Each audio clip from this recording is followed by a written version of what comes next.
Hola, buenas tardes. Perdón, es que llegó unas personas a ver un asunto. A ver,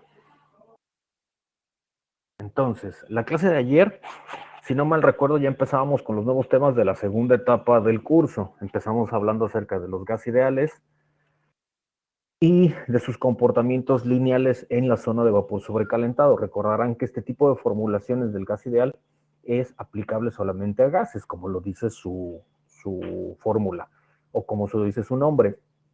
No se aplica a cuestiones de mezcla bifásica, ¿ok? Entonces, por eso hacemos la analogía con vapor sobrecalentado y describimos acerca del proceso lineal cuando nosotros hacemos este tipo de comprobaciones.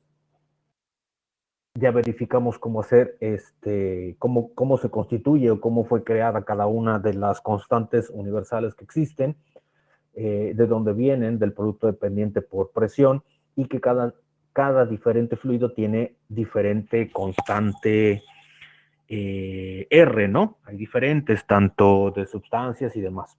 Entonces, por cada sustancia vas a tener algún tipo de R. También vimos que muchos los podemos utilizar a partir de sus masas moleculares, su peso molecular, derivado de la fórmula química y de sus pesos atómicos. Entonces, es recomendable tener a la mano una tabla periódica de los elementos o la lista del Cengel que tiene algunas de las cuestiones. Yo les recomiendo que tengan los dos. Si el fluido que yo les pongo como problema o que pueden toparse el día de mañana viene en el listado del Cengel, pues es muy fácil identificar el peso molecular y todo. Pero ¿y si no viene? O sea, el Cengel no tiene un listado muy completo, pero puede existir algún otro tipo de fluido que no esté ahí. Entonces yo les sugiero que también hagan algún ejercicio con la tabla periódica, como lo hicimos aquí con el oxígeno, o con el nitrógeno, por ejemplo, solamente para que se ejerciten y que puedan tener esa opción. Posiblemente hay algún fluido que no venga en el Cengel y que pueda servirles o puedan categorizarlo, ¿no? Calcular su R universal o su R particular para cada uno de los fluidos. El producto de la R por cada uno de los pesos moleculares me genera una constante universal, tanto en el sistema inglés como en el sistema internacional. ¿Sale? Es la constante universal RU de 8.31 o 1545 en el sistema inglés. Y también ya empezamos a hacer algunos ejercicios en cuanto a las constantes, para calcular la constante por cada uno de los gases, por si no tengo la disponibilidad del Cengel o demás. Recordarán que el día de ayer lo que hicimos es hacer el primero con nitrógeno y lo verificamos que sea el mismo valor que nos da en el Cengel y ya sabemos de dónde vienen esos números. Les dejé de tarea que hicieran amoníaco, dióxido de carbono, R22 y R134A. Agregué aquí otro ejercicio. Les sugiero que vayamos en orden. A ver, amoníaco. ¿Quién quiere hacer el amoníaco? Porfa, expresa ahí sus resultados.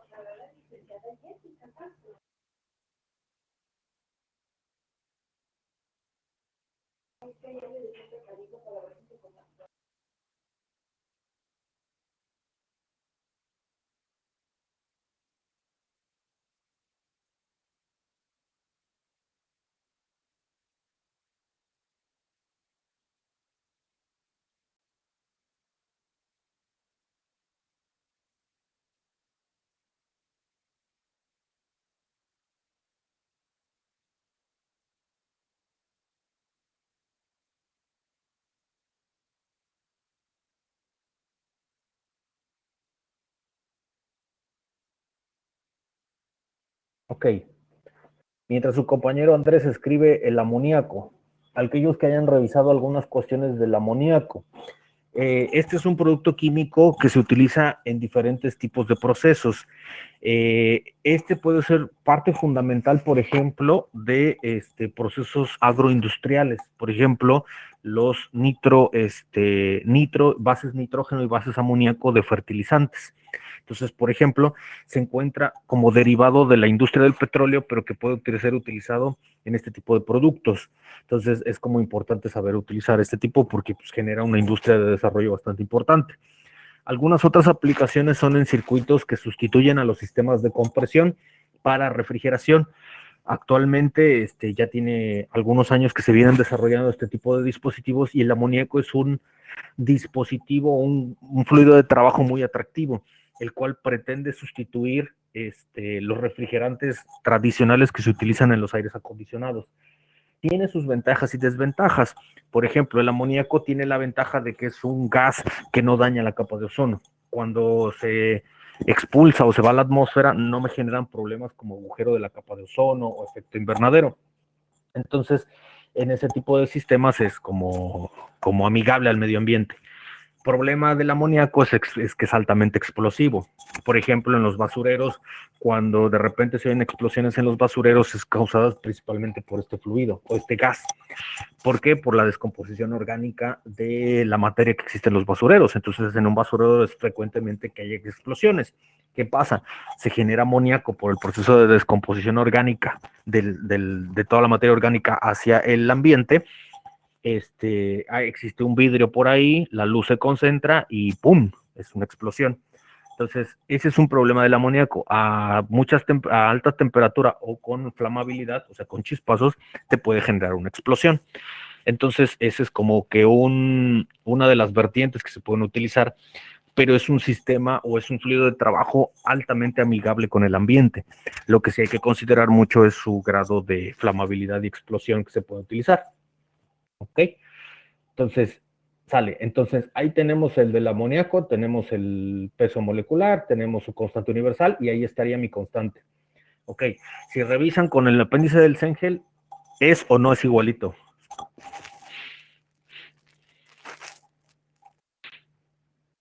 Sí, sale, muy bien. Mucho más importante de que yo les proporcione información en tablas es que sepamos de dónde viene esa información. Es también bastante valioso, ¿no? El inciso C, el dióxido de carbono. A ver, ¿quién hace el dióxido de carbono?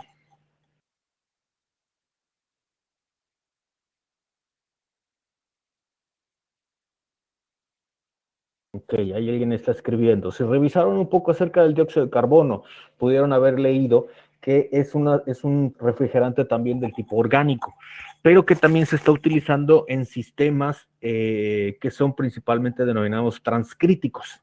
Recordarán que cuando hablamos de, por ejemplo, curvas de saturación, ya deben entender ese término, el fluido transcrítico es el que está por encima del punto crítico.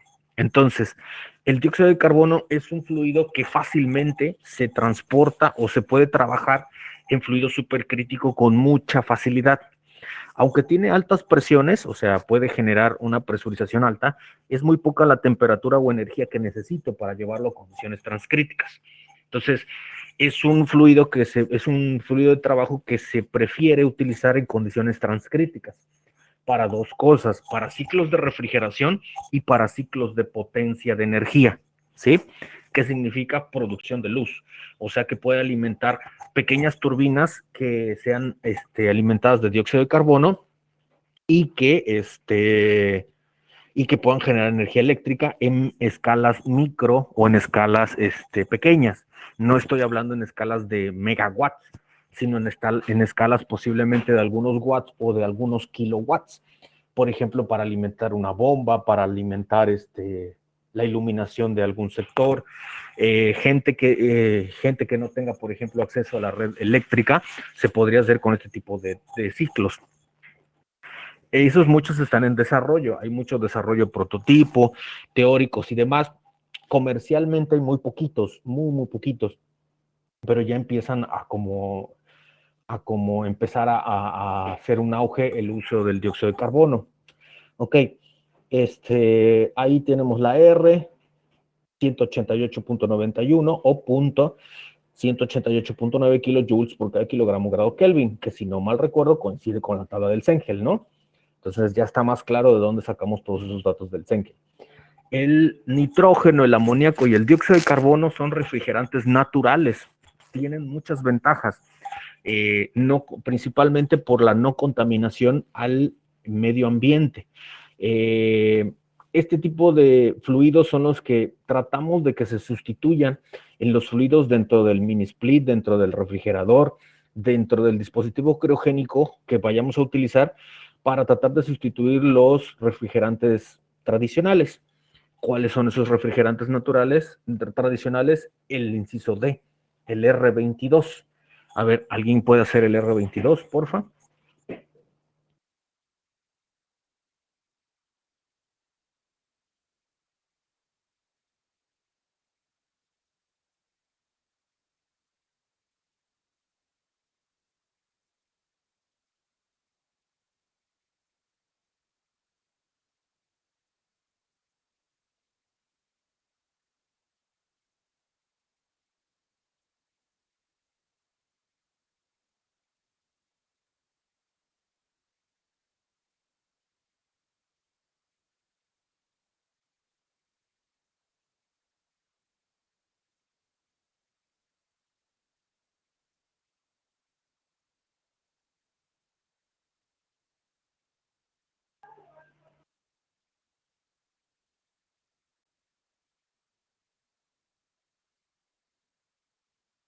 Ok, el R22 es un refrigerante artificial.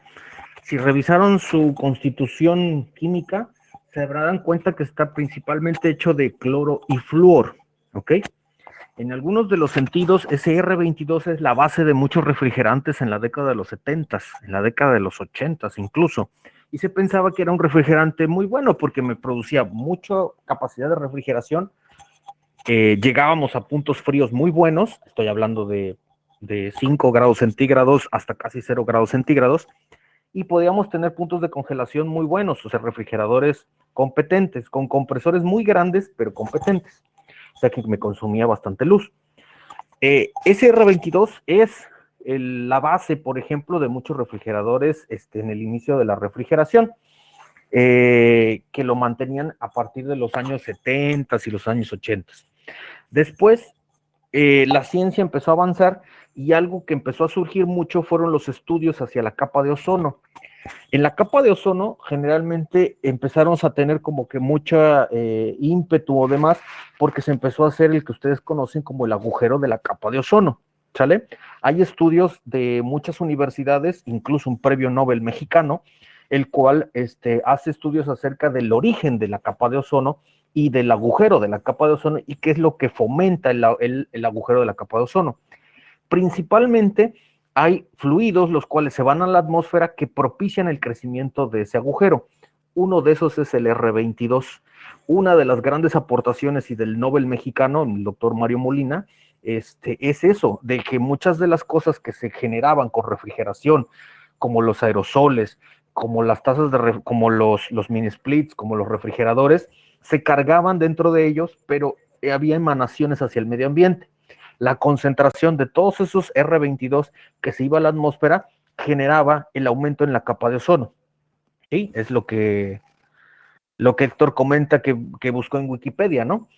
El famoso Wikipedia y la base de soluciones de muchas cosas. No crean todo lo que dice Wikipedia. Entonces, al fin y al cabo, ahorita ya está categorizado como un fluido que es contaminante, pero nosotros como humanidad empezamos utilizando ampliamente. El R22 fue una de las sustancias que basificaron o que crearon la industria de la refrigeración a lo largo de los años de los 70, ¿no? Cuando empezó todo el apogeo de este tipo de sistemas. Después modificamos, ¿por qué? Porque nos dimos cuenta como humanidad que estamos contaminando y que nos estamos perjudicando como tal al planeta, ¿no? Entonces surgieron protocolos que los países firmaron, uno de ellos es el protocolo de Kioto. El protocolo de Kioto te dice, dentro de muchos de sus apartados, el principal es la disminución del dióxido de carbono a las emisiones del medio ambiente que propician el sobrecalentamiento de la Tierra, y otro dentro de sus aspectos es el no uso del R22 como un fluido refrigerante, ¿sale? Entonces, muchos de los países lo firmaron, Estados Unidos, Francia, la Comunidad Europea, Latinoamérica y demás, para tratar de disminuir esas emisiones de R22 a la atmósfera. En ese sentido, el protocolo de Kioto y los procedimientos nuevos acerca del uso del R22 y los estudios posteriores descubrieron que existen proporciones en las cuales tú puedes poner al R22 en alguna nueva sustancia sin que volatilice, ¿sí? Entonces surgieron los nuevos refrigerantes. Uno de los nuevos que surgió después en la década de los 80, cuando ya empezaron a descubrir eso, es el R134A. El R134A, cuando tú lo buscas en los fundamentos de lo que está constituido, te darás cuenta que dentro tiene R22, ¿sí? Pero ¿en qué proporción? Menor. O sea, los nuevos refrigerantes, los nuevos refrigeradores, aires acondicionados y demás, lo que hicieron fue, en lugar de cargar completamente R22, disminuyó su carga aproximadamente a un 50% o menos del 50%. ¿Por qué? Porque ese R22 es la base para refrigeración. Disminuimos su carga y lo sustituimos el otro resto con compuestos amigables al medio ambiente. Entonces, el R134A surgió como una opción para tratar de sustituir al R22. Muchos de los climas que habrán comprado, por ejemplo, entre 1990 y el 2000, un poquito más, como del 95 al 2000, contienen R134A. Si en algunas de sus casas, por ejemplo, compraron algún refrigerador, algún mini split, etcétera, algún sistema de compresión basado en refrigeración y ven la caja o simplemente se asoman en muchos de los que todavía venden, verán que opera con este tipo de refrigerante, R134A. ¿Cuál es la diferencia con el R22? El contenido en clorofluorocarbonos, ¿sí? ¿Cuál es el problema con la atmósfera o con la capa de ozono? El contenido de clorofluorocarbonos que van a la atmósfera y te generan el agujero de capa de ozono y todas las repercusiones que pueden darse sobre esas, ¿no? Entonces, ¿alguien hizo este R134A? Si lo puede escribir, porfa.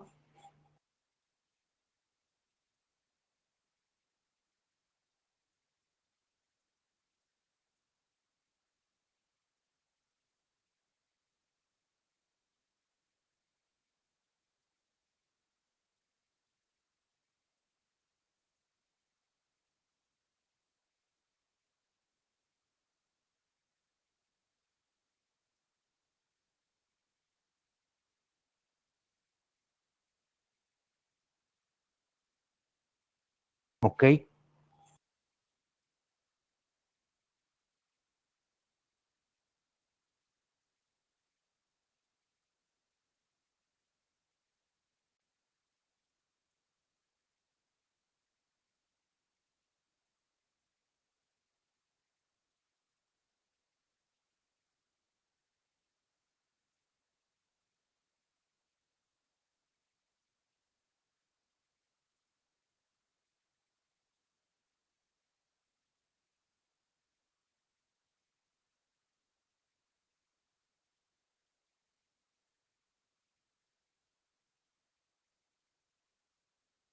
Ah, el que borraron lo pusieron en base gramos o qué fue? Y tenía que ser en kilogramos para que te dé, porque al final le cuadro el número. Supongo que es así tipo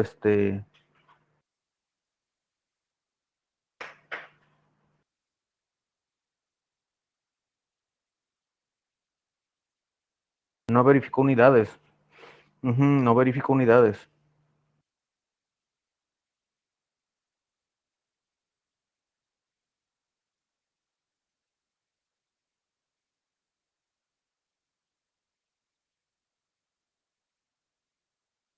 Ah, ok. Tú encontraste la masa molar en gramos y lo pasé a kilogramos. A ver,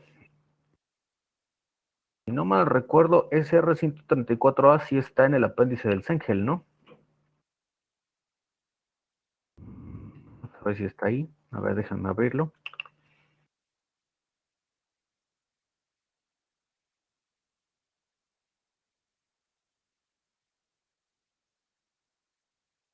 Está abajo. En el apéndice del Sengel te da 102.03 kilogramos por cada kilomol.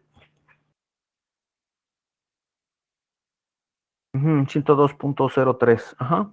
102.92 puede ser por los pesos moleculares, nada más. Ajá, está en kilogramos, exacto.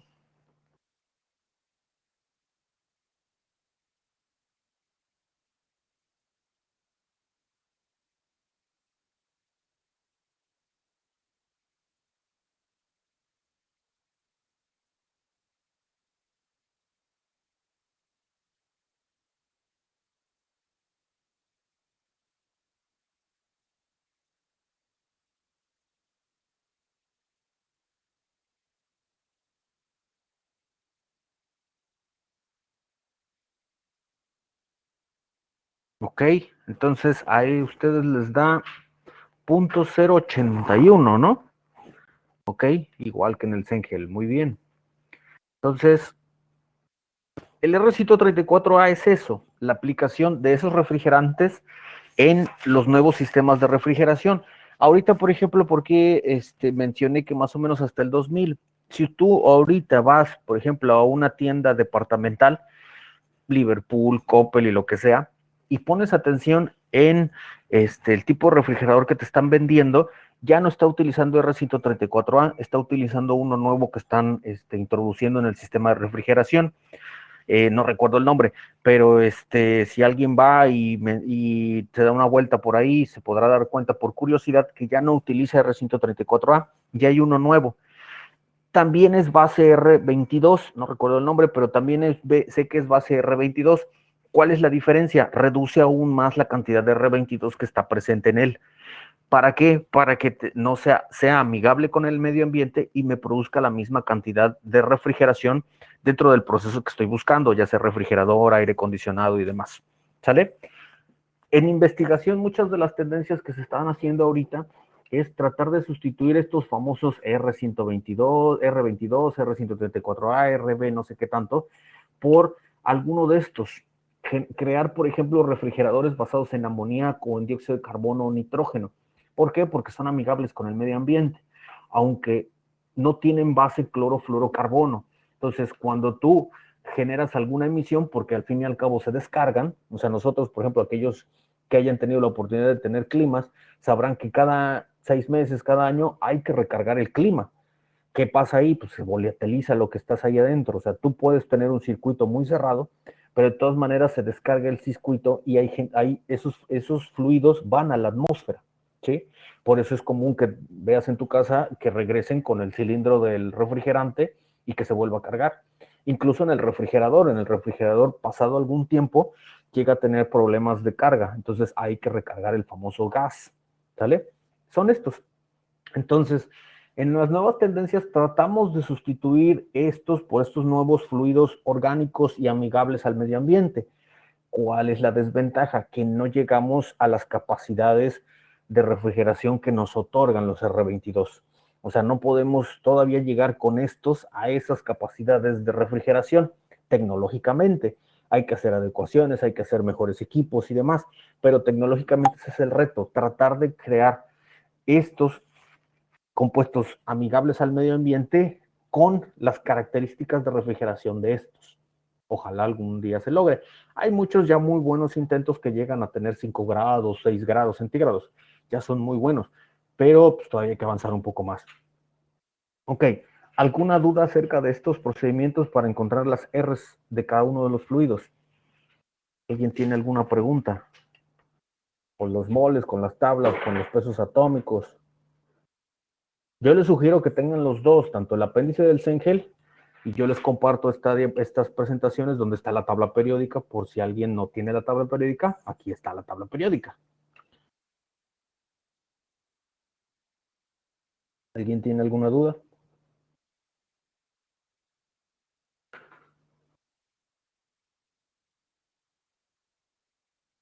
Del R22, mmm,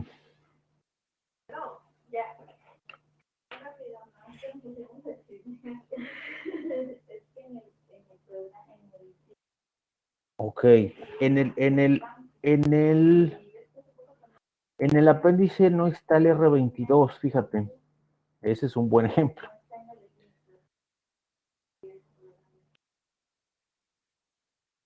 Sí, no está, exacto, habría que buscarlo. Habría que buscar primero la conformación química. El R22, aquí está, si no mal recuerdo, vamos a buscar su fórmula química. Aquí está. A ver, según lo que ahorita busqué rápidamente, esta es su fórmula química, CH-clorofluoro 2. ¿Sí? A ver, necesitamos entonces un carbono.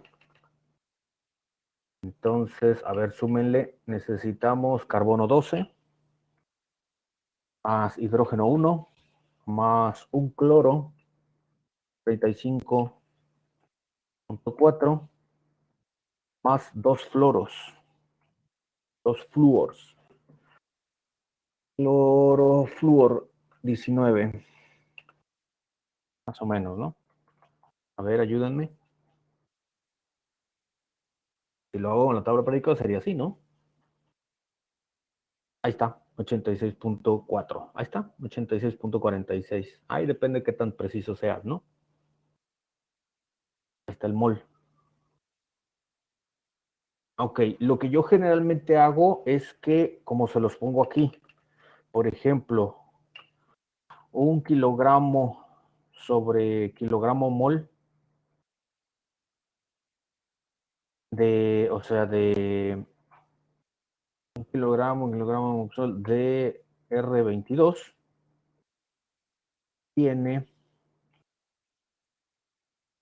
86. Yo hago la base generalmente en kilogramos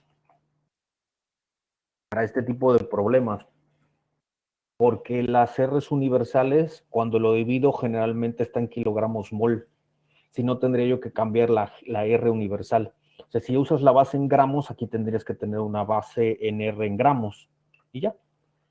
Yo porque estoy muy acostumbrado a los kilogramos, por ya no aprenderme otra constante, ¿no? Pero si no, habría que buscar una RU en gramos mol, si lo quieres dejar en gramos. Que te tiene que dar lo mismo, ¿eh? Ok, muy bien. Ok,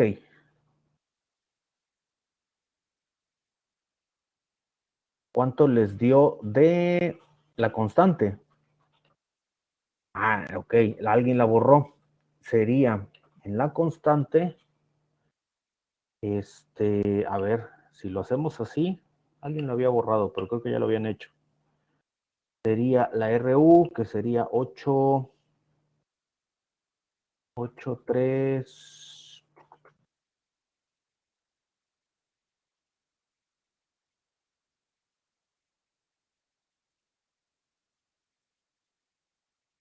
14.3 dividido en 1386, ¿no? 86.46. Ajá. Si lo dejo en joules, utilizo 8300 y cacho. Entonces, según esto es igual a 96.16. Ah, ok. 96, ajá, 96.152. Eso sería en joules. Exacto. Si lo pongo en kilojoules, sería como dice Daniel, ¿no? 96.16 kilojoules, porque recorro kilogramos grado Kelvin.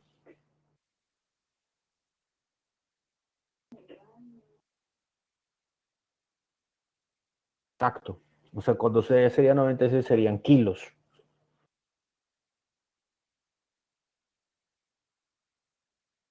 Ah, no sé, lo borraron. No sé, Daniel, lo borraron según yo, ya lo tenías bien, ¿no? ¿O qué fue? ¿Por qué la confusión? Porque tú lo hiciste en gramos, ¿no? Si tú lo hiciste en gramos, lo único que tuvo que haber conseguido es una RU en gramos mol. Si arriba hay RSUs de joules por gramos mol grado Kelvin, se van los gramos mol y te queda en joules.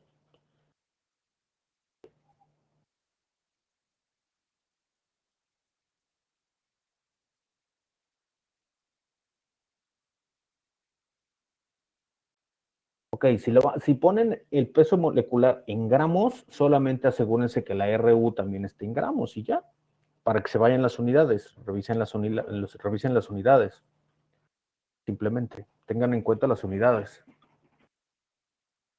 ¿Sí? Creo que ya quedó claro.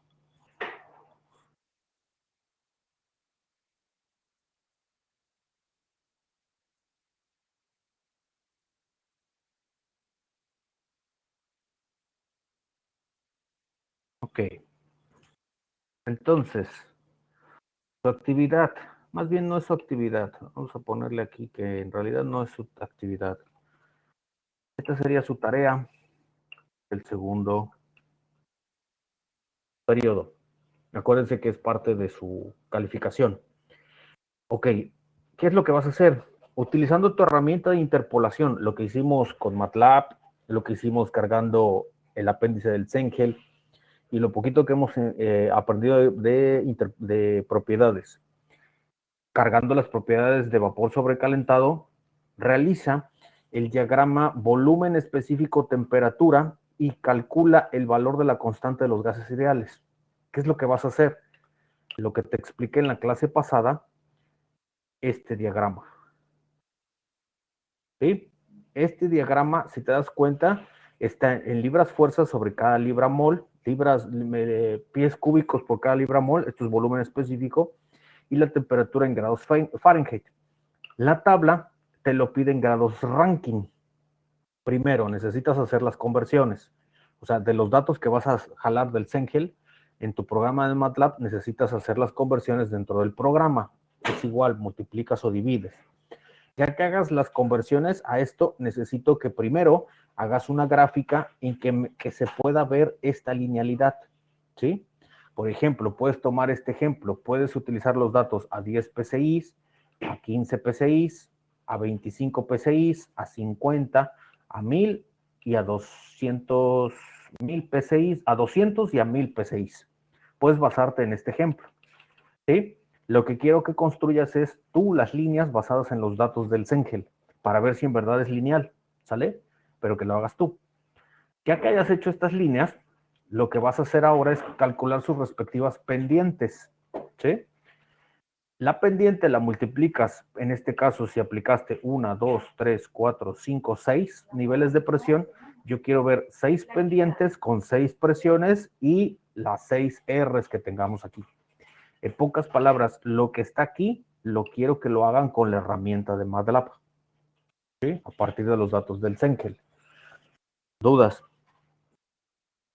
Y que obtengan la R del agua basado en las propiedades que ya tienen programadas.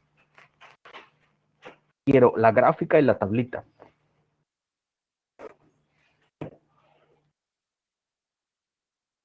Quiero la gráfica y la tablita.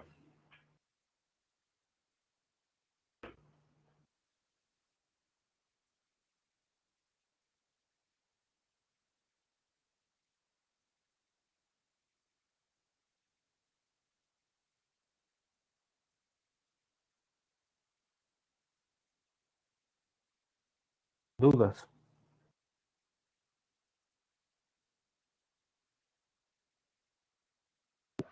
Profe, no recuerdo bien si nos había dicho usted que, por ejemplo, el de vapor de agua, que es 85.78, se sacó haciendo un promedio de todas las pendientes por presión que están ahí. Ajá, pero no quiero que saques todavía ese promedio. Yo lo que quiero es que llegues a la tablita para diferentes presiones, sacar sus pendientes y que calcules sus respectivas constantes por cada una. Lo que quiero es que, digamos, verifiques lo que está en esta tabla. A ver si es cierto o no te estoy cuenteando, tal vez te estoy cuenteando, ¿no? Todo Ajá. en sistema internacional, ¿no? No, cámbialo al sistema inglés. ¿Puedes hacer las dos? No, acostumbre, por eso lo estoy poniendo en el sistema inglés, para forzarlos a utilizar el sistema inglés. A ver, de inicio puedes dejarlo, ya ves que tus propiedades están en el sistema internacional. De inicio tienes que hacer la conversión para hacer la figura, porque lo tendrías que poner en pies cúbicos por cada libra masa y aquí abajo utilizar grados Fahrenheit o Rankine y Kelvin. Yo creo que sería más conveniente utilizarlo en Rankine, en el eje de las X, porque aquí cuando haces la multiplicación te lo pide en Rankine. ¿Sí? Es como cuando vas a verificar que esto está bien, pues al menos tengo que tener las mismas unidades para ver si me dan estos mismos valores. Digamos que voy a comprobar si en verdad es eso. El objetivo de la tarea es decir, ok, lo que me está enseñando es cierto o me está choreando el maestro. ¿Me explicó? ¿Para cuándo? Les voy a dar una semana para hacerlo. Se entrega el siguiente jueves. Se manda en un PDF como la tarea anterior, exactamente. Si tú quieres hacerlo también para el sistema internacional, también se vale. Acuérdate que lo que yo pondero mucho es el esfuerzo que hagas por cada tarea. Si aquí tú dices, bueno, lo voy a dejar en el sistema internacional, en el sistema inglés y ahí le puedo, está bien. Si tú quieres agregarlo y hacerlo también con el sistema internacional, tendrías que hacer también la gráfica del sistema internacional y la tablita con el sistema internacional. ¿Sí? Eso se lo dejo a su libre albedrío. Yo me conformo con que lo tengas en el sistema inglés. De cajón es el sistema inglés.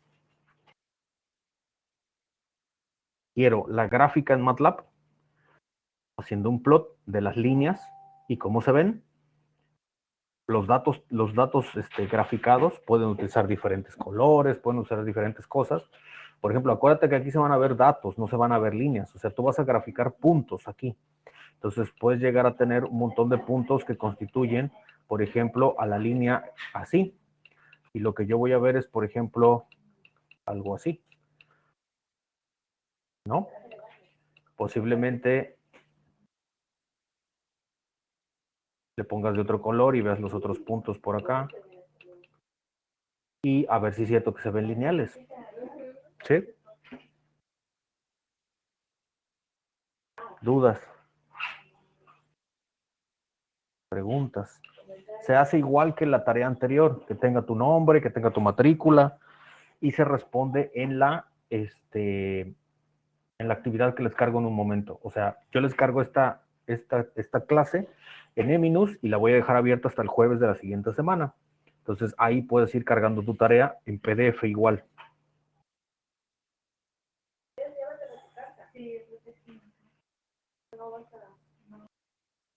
¿Ok? ¿Alguna duda? Es individual.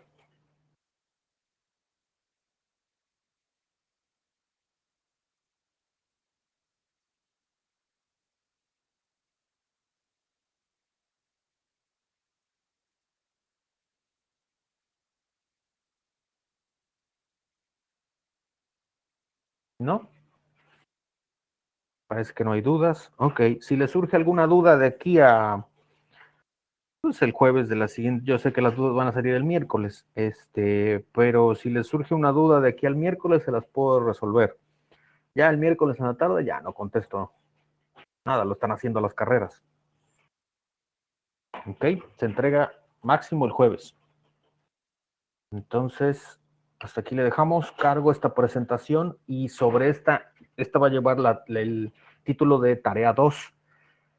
Pueden descargar esta presentación para guiarse y basarse a hacer sus programas y sobre esa responden para cumplir con la tarea. Entonces, si no hay preguntas, los veo mañana. Recuerden que mañana en Zoom, mañana es su examen, tienen que tener el Zoom. Yo les mando el link por el WhatsApp de Zoom y la cámara el mayor tiempo posible activada.